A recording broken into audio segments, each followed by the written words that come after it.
The issues affecting you. Revealed, explained, discussed. Now on WGAL 8 in Focus. Hello, I'm Susan Shapiro. The Pennsylvania primary is May 18th, and voters will be deciding 4 ballot questions.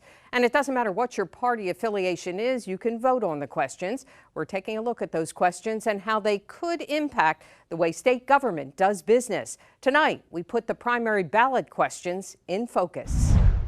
We begin with one of the emergency powers questions. It reads, shall the Pennsylvania Constitution be amended to change existing law and increase the power of the General Assembly to unilaterally terminate or extend a disaster emergency declaration and the powers of Commonwealth agencies to address the disaster, regardless of its severity, pursuant to that declaration, through passing a concurrent resolution by simple majority, thereby removing the existing check and balances of presenting a resolution to the governor for approval or disapproval. And we have 2 state senators joining us to talk about this question and another question on the ballot. They are Senate Minority Leader Democrat Jay Costa and Republican Senator Scott Martin, who represents Lancaster County. Thank you both for being here. Thank you for having us. Yep, thank you for having us, Susan. I'd like to start with you, Senator Costa. Tell me what you think a disaster declaration does and when it should be used. Well, clearly it is something that should have been used through this process, through the pandemic, and the governor, I think, exercised appropriate authority last March when he began us through this process of the first emergency declaration that lasted for the 90 days. Its purpose is and must be met with support from not only the legislature, from the general public as well, that it's deemed necessary. And I think we saw that based upon the evidence provided by Secretary of Health Levine at the time and others, that it was something we needed to do. It provides the governor the ability to manage a crisis or an emergency situation and allows him the opportunity to maybe suspend regulations and put into place other orders that both he and the Secretary of Health would be provided the opportunity to do so. So I think it's a mechanism that should stay within the governor's authority to be able to manage that through the crisis, through the emergency declaration. And as long as the situation is occurring, it continue to be able to do that without interference from the legislature. Senator Martin, when do you see that a disaster declaration is needed? Well, thank you for the question. And it's a really good setup so folks understand how the emergency process works in Pennsylvania and actually in almost every single jurisdiction across this country. Is historically a disaster declaration is declared locally, and it will occur with your county related governments and your county emergency management response teams. This was the first time in history that the counties were not really the first responders in this. Traditionally, and Susan, as you know from, I know you've interviewed me during like Tropical Storm Lee or after nuclear meltdown training exercises. The counties are the frontline responders and they would declare an emergency first. And the state historically has been in a backup role through PEMA and FEMA, their emergency management agencies, to move resources and equipment and collaborate wherever it's necessary. So you can often have emergencies where you have certain parts of the state that are under emergency declaration by the counties, but there is no state declaration. And sometimes the state will actually declare an emergency, so it actually opens us up to the ability to get FEMA-related funding. You have to have certain declarations in order to do that. But it's really important for folks to understand, because I know these questions and some of the response to it were geared toward this, how this would somehow hamper the governor's ability to respond to an emergency despite the severity. That they have to understand that in this is the only time in history where the governor has taken the lead in terms of emergency management. It's historically and always done. I did it for 8 years and know how the system works, and that's how it always has worked in Pennsylvania. But certainly this was a historic pandemic that we had never seen before. Yeah, a historic pandemic, but one that ultimately required and should have required more collaboration across the board. It's how local response works. And quite frankly, for better results, it would be better in terms of how the state responds together. In an emergency management scenario, you have all the players, industry, nursing homes, police, fire, whoever it might be, health professionals, talking about what's the best way to strategize and reacting to local conditions on the ground. What we're looking to accomplish with both of these amendments in conjuncture is to ensure that that collaboration the communication, the accountability, and the transparency are all there from the very beginning moving forward. I think it's Senator, important. I'm sorry, go ahead, Senator Costa. I think it's important to recognize that this is not a situation or a pandemic that had sort of geographic boundaries, or there was a natural disaster that occurred that, which I would agree with the senator that that's how we'd approach it, and that is more isolated situation. This is a pandemic that was affecting all folks around the Commonwealth and had no boundaries and had no specific location that needed to be dealt with, or region of the Commonwealth. And I think the steps the governor's taken, I think, are certainly appropriate. There's no question that there were conversations, in my view. I know I participated in dozens and dozens of phone calls with the respective leaders of the governor's office, the Secretary of Health, FEMA directors, so many others, about what their steps were going to be and the basis for why they're taking the next step through this pandemic process. But at the end of the day, the concern is that while we need to bring industry folks together, we need to bring the folks who are impacted by or understand this situation, whatever it might be, best and most knowledgeable to provide guidance and direction. Allowing the legislature now to be the group that does that, to me, I think is problematic. And we have to do it every 21 days if both these amendments pass. That's where I have concerns about trying to get 253 people to make a decision along the lines of basically a negotiation to say what needs to be done. Even if there's input from everybody involved, it becomes a negotiation, which results in a compromise, which in my view lessens the ability to properly manage that pandemic. Because, and no doubt, as work in the legislature, and no matter whatever legislature it might be, at the federal level, state, or local level, there are folks who are going to be talking about their respective industries or the special interests that they have as related to what needs to be done. And they always make their way into those conversations. I don't want to be in a position to negotiate away, in my view, public safety, public health, so that we can continue a pandemic that, in my view, every 21 days should not be going to the legislature. All right, well, we'll continue the conversation. Stay with us, and we'll talk about the second ballot question and how it will impact Pennsylvanians. This is WGAL 8 in Focus, coverage you can count on. We continue our discussion on the ballot questions you'll be voting on during the primary. Let's talk about the second question. Shall the Pennsylvania Constitution be amended to change existing law so that a disaster emergency declaration will expire automatically after 21 days, regardless of the severity of the emergency, unless the General Assembly takes action to extend the disaster emergency? The governor may not declare a new disaster emergency to respond to the dangers facing the Commonwealth unless the General Assembly passes a concurrent resolution. The General Assembly enacts new laws for disaster management. And we continue talking with our two senators who are joining us. They are Senate Minority Leader Democrat Jay Costa and Republican Senator Scott Martin, who represents Lancaster County. Senator Martin, the Republicans were in favor of both of these ballot questions. Why the 21 days? Well, first, I would say that there was actually folks from both parties. It wasn't just Republicans that voted to put these things on the ballot. For me, 21 days is actually a time frame that I would believe would make the governor have to start sharing information and collaborating with not only the General Assembly, but I also hopefully expect with local officials as well from the very beginning of the emergency. You know, sometimes things don't work. Sometimes there might be issues with various things on how they're implementing them, like the waiver program. Which, you know, I could have, one entity that was shut down and a direct competitor was left open.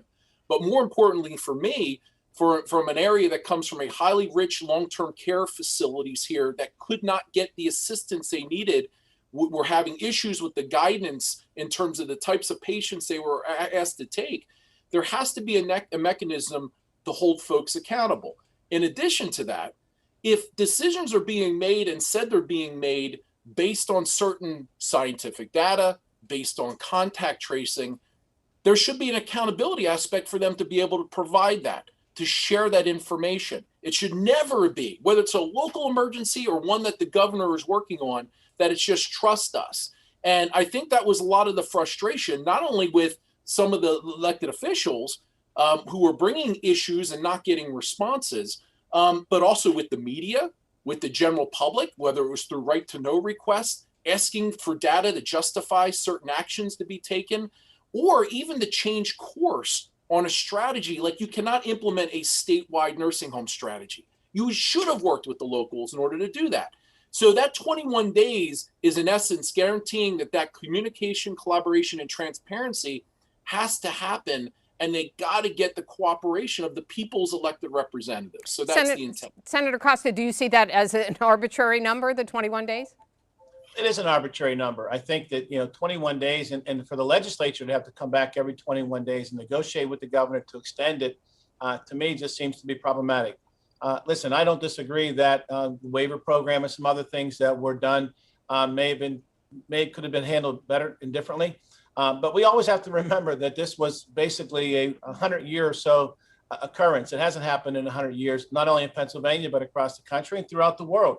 And it's complex, and it was a complicated, complex management that needed to be in place. And it's just difficult to manage it to the degree that I think everyone would have wanted. I do know that there were a lot of conversations that are taking place with industry leaders and with individuals and leaders of the General Assembly, with the governor and the secretaries that were involved. But at the end of the day, I just think having to have the governor every 21 days come back and have to negotiate with the legislature, a majority of the legislature, to continue to manage a crisis that we knew was very fluid from the outset. Things changed over the course of the past 14 or 15 months or so. And it's just difficult to be able to do that. And to think that we would have to come back every 3 weeks and do that takes the governor's eye off the ball in terms of how he's managing it, and in conjunction with the Secretary of Health in this particular case. Well, excuse me, but the governor has said, yes, he said the legislature would react too slowly in the midst of a crisis. You don't agree with that, Senator Martin? I don't. As a matter of fact, Pennsylvania has the longest emergency time in the entire country for a declaration at 90 days. And I will say this also, because I heard a lot of folks point and say this is partisan. This is going on all over the country through this experience. And yes, it is a unique experience. I agree. But however, your laws should reflect the ability, and you adjust laws to adapt to different situations. This is happening in New York between a Democratic General Assembly and the Democratic governor. It's happening in Arkansas with a Republican governor and a Republican General Assembly. I know this from my years in emergency management, that the most collaborative approach, and the executive being the EMA head, he would have to come back to the legislative body, the Board of Commissioners, for various major decisions. And these are people, they have to make decisions on a very quick basis that it could impact life and property. I have full confidence with an engaged elected officials that we will be able to, over that period of 21 days, maintain the communication and the justification for actions, which I tend to think across the board in non-political fashion, I believe, was something that really frustrated people with that consistency of application and based on what type of data. This would make the governor have to do that if he wants to continue to exercise it. All right, Senator Costa, I'll let you have the last word on how you see it from the governor, from the Democratic viewpoint. I think nearly all of our Democrats in the Senate voted against these measures in Senate Bill 2. Before that, I think was Senate Bill 1166 for some of the reasons I've already stated. I do think, though, that, there needs to be a modification of the process. I just think stripping the governor of his ability to manage the pandemic, and only the governor, by the way, had this been in place last March, we still would have had the Secretary of Health who would have been able to issue orders that would have done many of the same things going forward to be able to manage a health situation.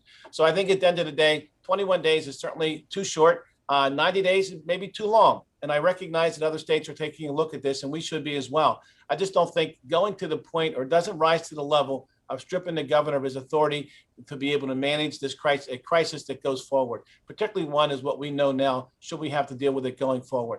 Even if we end at 21 days and we decide that everything is okay and we're not going to re-up it, the governor then has lost his authority to be able to issue a new one.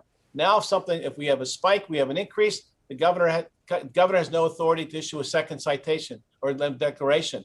And now it's the legislature that has to decide that we need to implement a new declaration. That concerns me. And those are some of the reasons why I think a number of our members are opposed to it. All right, very good. Well, thank you both for being here. We appreciate it. Thank you very much. I enjoyed the conversation. Coming up on WGAL 8 in Focus, we'll speak with the director of the Pennsylvania Emergency Management Agency about how these ballot questions could affect a disaster declaration. This is WGAL 8 in Focus, coverage you can count on. We continue our discussion about the ballot questions revolving around emergency powers in Pennsylvania. Joining us now is Randy Padfield, the director of the Pennsylvania Emergency Management Agency. Thanks for being here. Thanks, Susan. Why does the administration oppose these ballot questions, at least oppose people voting in favor of them? So there are a lot of concerns, but the biggest concern is really it impacts the governor's powers to respond to all future disasters. Taking a look at this outside of a pandemic context, we're voting to be able to make changes constitutionally to something that has worked extremely well up to this point for every other disaster that we've had. And these constitutional changes have the potential to adversely impact every disaster going forward and impact the citizens that are most severely affected. Why should the governor have this sole power? So it's, the authority is there to be able to respond effectively to disasters, to be able to save lives and reduce suffering. And it's really key to have these powers. And, when we take a look at disaster declarations in the length of period of time, having it for, up to 90 days is really key for the continuity of the disaster, not only the response operation, but also the recovery operations, to make sure there's continuity, that they're not interrupted, that we have the authorities and the powers to be able to waive statutes and regulations as needed to be able to respond effectively and efficiently. But then the governor is, of course, able to renew that so it can last longer, which it has during the pandemic.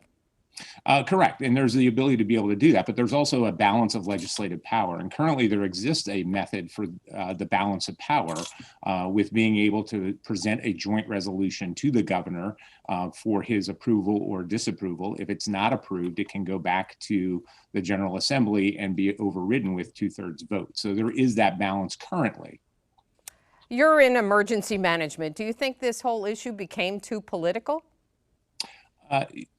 I do. My concern is that it is really going to inject politics and partisan politics further into emergency management. And the further emergency management is removed, I think that the better it is for the citizens of the Commonwealth. So we can focus on the things that we need to focus for response and recovery phase to be able to meet the needs of those that are most impacted. Our concern is always that the further we are from our last catastrophic disaster, the closer we are to our next one. Certainly, there was a lot of criticism initially about the response to the pandemic. Do you think that's just the nature of emergency response? I think it is. I think especially from a pandemic perspective, this is a much different emergency. It is a public health emergency that is led by the public health experts, in our case, the Department of Health at the state level. And emergency management is really the capability to be able to assist in operationalizing things and, assisting with the other interdependent pieces that need,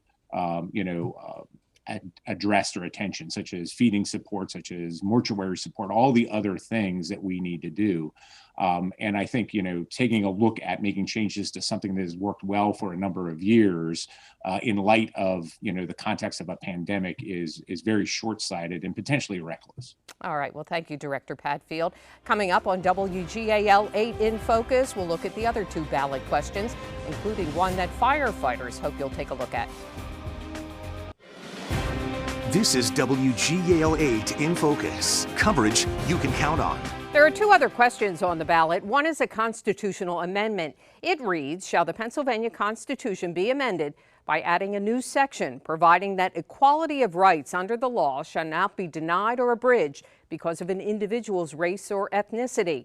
The League of Women Voters explains what a yes or no vote means. If you vote yes, you agree that all levels of Pennsylvania government, entities, and institutions be prohibited from discriminating against individuals because of their race or ethnicity. If you vote no, you disagree with changing state law, since current state and federal laws, including the Pennsylvania Constitution and the Equal Protection Clause of the U.S. Constitution, already provide protections against discrimination by all levels of Pennsylvania government, entities, and institutions. There's another ballot question you'll be voting on. It asks whether fire departments with paid personnel and emergency medical service companies should be eligible to apply for loans from an already existing state loan program. Right now, they cannot apply. J.T. Pennington, who's the president of the Pennsylvania Professional Firefighters Association, and Jay Delaney, who is the president of the Career Fire Chiefs Association, join us now. Thank you both for being here. Thanks for having us. Mr. Pennington, this is a very long ballot question, but in a nutshell, what is it asking? It's asking to allow 22 career fire departments to be eligible for an already existing loan program that the state has established that 2,400 volunteer fire departments are already eligible for. And why weren't the 22 departments, Mr. Delaney, included in the first place? Well, that is a good question, but I do want to say when this was started in 1975, all of the Commonwealth's residents supported this initiative with the tax dollars. So why do fire departments need access to a fund like this, Mr. Delaney? Well, you know, in order to respond appropriately to all hazards and all events, we need the appropriate equipment. And a fire engine is about $750,000. An area ladder truck is greater than $1 million, and an ambulance is about $250,000. So these are high-ticket items for municipalities to come up with. Again, this is just, it's not a grant program. It's a loan program, a low-interest loan program where all the money is paid back to this volunteer loan fund. Why weren't those paid or career departments included in the first place? Well, that's a good question, but the $47 million that's in the loan fund right now was paid for from all residents of the Commonwealth.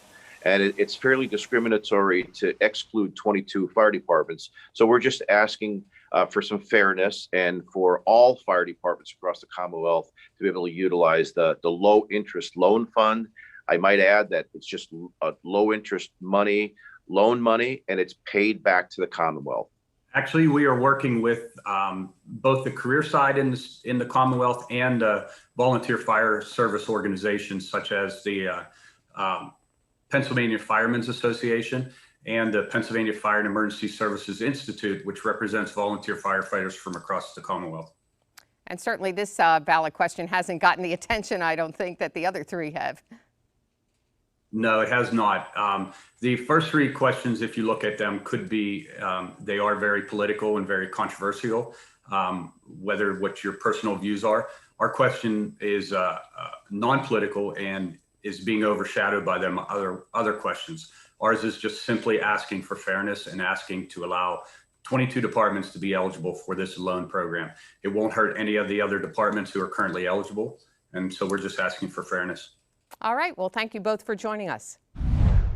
Thank you for joining us for WGAL 8 in Focus. If you want to read the ballot questions and the plain English statement that goes along with it, go to the WGAL 8 in Focus section at WGAL.com. The Pennsylvania primary is May 18th, and you can vote on the ballot questions no matter your party affiliation.